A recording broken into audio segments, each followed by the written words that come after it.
Hello, नमस्ते, नमस्कार दोस्तों, मैं डॉक्टर इंद्रा। मैं आपको आज मंकी पॉक्स वायरस के बारे में डिटेल बताऊंगा कि मंकी पॉक्स वायरस एक्चुअली में होता क्या है, ये कैसे बढ़ता है, एक दूसरे से कैसे फैला हुआ है और अभी इतना न्यूज़ में क्यों है, क्या है।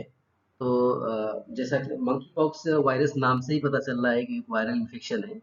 यह एक double double stated DNA virus होता है जो ऑर्थोपॉक्स वायरस के फैमिली से ही बिलोंग करता है। यह एक जूनोटिक टाइप का वायरस होता है। जूनोटिक टाइप मीन्स होता है एनिमल टू एनिमल या फिर एनिमल टू ह्यूमन बींग्स में ये ट्रांसफर होता है। ये कंसर्निंग इसलिए है क्योंकि इसका जो जेनेटिकल लेवल है ना, ये सिमिलर टू स्मॉल पॉक्स होता है जो कि इरेडिकेट हो चुका है 1980 में ही पूरे ग्लोबली। पहले बहुत आप देखते होते कि स्मॉल पॉक्स कैसे थे कि इस तरीके से। अभी 2022 में फर्स्ट केस हुआ है यूके में 6 मई 2022, जो कि एक पैसेंजर था, ट्रेवल करके आया था नाइजीरिया नाइजीरिया से। अ, वैसे ये मंकी पॉक्स जो है पहले भी आया था 1958 में भी। ये normally south central Africa and west Africa में पाया जाता था, central Africa and west Africa में। तो वहां से अभी भी एंडेमिक है, मतलब वहाँ पे अवेलेबल है ये, था।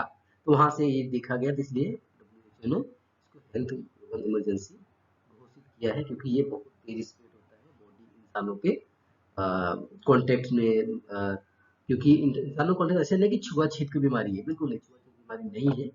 ये एक व्यक्ति के कोई फ्लूइड हो गया, कोई इन्फेक्टेड है, क्योंकि रेस्पिरेटरी ड्रॉपलेट्स हो गए या फिर रेस्पिरेटरी फ्लूइड हो गया, सिक्रीशन होता है। सेम उसको जहाँ रेसेस हुआ है उसके घाव में एक दूसरे से व्यक्ति से दूसरे फैलता है, इस तरीके से। तो आपको बताते हैं कि ट्रांसमिशन कैसे होता है नेक्स्ट स्लाइड में। तो how to transmit one person to other person and how to transmission mainly sexually होता है। मोस्ट कॉमन जो है मोड जो होता है सेक्सुअल मोड होता है, मेल में ज़्यादा होता है एज कम्पेयर टू फीमेल। अब मैन टू मैन से सेक्स करने की वजह से भी ज़्यादा होता है। दूसरा है मदर टू फीटस के बच्चों में भी हो जाता है, जो प्रेग्नेंट लेडी हैं उसके बच्चों में भी हो सकता है, प्लेसेंटा के थ्रू ट्रांसमिट हो सकते हैं।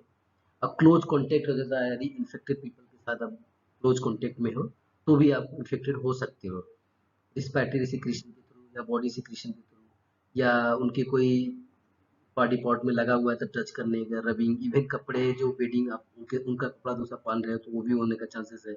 उनके साथ सो रहे हैं तो बेड वगैरह, बेड बिस्तर वगैरह वो भी। तो बेहतर होगा अवॉइड करिए कॉन्टेक्ट विद कंजप्शन। आप मतलब उनको अवॉइड करिए और कंजप्शन यूज करना कम कर दीजिए, consumption of the dead animal like rats, squirrel, monkey, apps. हाँ, तो ये सब एनिमल्स को आप अवॉइड करिए, अवॉइड कर सकते हैं। अब आपको बताते हैं साइन सिम्टम क्या होता है। वैसे वायरस के कांटेक्ट में आपको आते ही लगभग 2 से 5 दिन में और विद इन मैक्सिमम 3 वीक के अंदर में आपको साइन सिम्टम दिखने लगेगा। इनिशियल साइन सिम्टम जैसे फ्लू लाइक ही होता है, बुखार आना, सर्दी होना, बदन दर्द करना, सर दर्द करना, गले में खराश होना, सर्दी आना, और कई बार आपके लिम्फ नोड तक इलाज हो जाते हैं।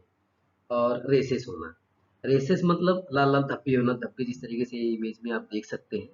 धब्बे जो होते हैं वो लोकल एरिया लाइक जैसे कि जेनिटल्स जेनिटल्स में, लाइक जैसे पेनिस हो गया, टेस्टिकल्स हो गया, लेबिया हुआ मेजोरा, या फिर वेजाइनस हो गया, या फिर एनस यानी बटक्स रीजन में हो गया। और लोकल एरिया में और साथ में हाथ पैर चेस्ट, इवन इवन आपके मुंह के अंदर तक हो जाते हैं। जो रेसेस होते हैं, जो धब्बे होते हैं, शुरू-शुरू में नहीं होते। ये शुरू-शुरू में तो आपको आपको फ्लू लाइक सिम्पटम जैसे ही होते हैं। बाद में 2 1 से 4 दिन के अंदर आपका ये रेसेस होने लगते हैं। अब आपको नेक्स्ट अब आते हैं इन्वेस्टिगेशन में। इससे इसका कंफर्मेटरी इन्वेस्टिगेशन तो रियल टाइम पीसीआर ही है for ortho monkey pox virus DNA का। बट यदि आप रियल टाइम पीसीआर कर रहे हैं, उसमें ऑर्थोपॉक्स वायरस हो गया, नॉन वेरियोला ऑर्थोपॉक्स हो गया, यानी जो ऑर्थोपॉक्स फैमिली के डीएनए भी आपके मैच कर रहे हैं, तो वो कंसर्निंग है, उसको confirmatory monkey pox viral DNA को टेस्ट करें। अब आते हैं इसका मेन पार्ट ट्रीटमेंट में। ट्रीटमेंट क्या होता है?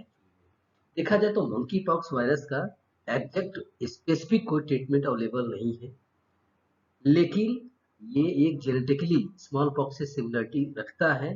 तो इसीलिए हम जो स्मॉल पॉक्स में कुछ यूज करते थे दवाई, आज एंटीवायरल एंटीवायरल मेडिकेशन हो गया, या फिर वैक्सीन्स हो गए, या हाँ, वो हम सपोर्टिव ट्रीटमेंट देके इसको हम कंट्रोल कर सकते हैं और प्रिवेंट कर सकते हैं। तो एंटीवायरल ड्रग्स में जैसे टिकोवेरिमेट जो है टेबलेट, वो हम यूज कर सकते हैं।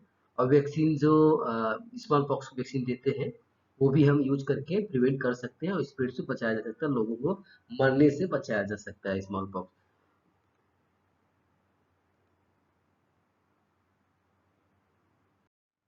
Now come to the complication and cause of mortality. तो मंकी पॉक्स वायरस के कॉम्प्लिकेशन क्या हो जाएगा, लोग इसकी वजह से कैसे मर जाते हैं। एक्चुअली मंकी पॉक्स की वजह से जो है ना सेकेंडरी इन्फेक्शन हो जाती है, जिसकी वजह से ब्रोंकोनिमोनिया हो जाना है, सेप्सिस हो जाना, इंसेफ्लाइटिस हो जाना, आंखों में दिक्कत हो जाती है, उसकी वजह से लोगों को मोर्टेलिटी रेट बढ़ जाती है, इसकी वजह से लोग मर जाते हैं। निमोनिया ऑब्वियसली जानते हैं कि एक सीरियस केस होता है, इसकी वजह से आपका रिस्पायरेशन जो नहीं, जो सांस श्वास वाला संबंधित शिकायती है, उसकी वजह से लोग कार्डियोरेस्पिरेटरी फेलियर की वजह से एक्सपायर हो जाते हैं, मर जाते हैं। सीवियर इन्फेक्शन सेप्सिस हो गया, सीवियर बैक्टीरियल इन्फेक्शन हो जाने की वजह से लोग एक्सपायर कर जाते हैं। इंसेफ्लाइटिस हो जाता है तो ब्रेन में इन्फेक्शन हो जाना, आप जानते ही हो, ब्रेन कैमरा का, तो उसके वजह से प्रॉब्लम हो जाती है, तो लोग एक्सपायर होने के चांसेस है। तो मोर्टेलिटी रेट जो है, मेन कॉज होता है मरने का मल्टीपल में, यही main है। इसका जो फेटिलिटी रेट है 3 से 6% ही होता है, इससे ज़्यादा फेटिलिटी रेट भी इसका नहीं है। Now come to the vaccination. Vaccination इसका है, इसका exact vaccination monkeypox virus का वैक्सीनेशन नहीं है, लेकिन इसका 2 वैक्सीनेशन अवेलेबल है। इसको टेस्ट किया गया था तो पता चला इसका 80% लमसम 85% इम्यूनिटी है, तो इम्यूनिटी प्रोवाइड करता है, प्रोटेक्शन करता है हमको, हम लोगों को।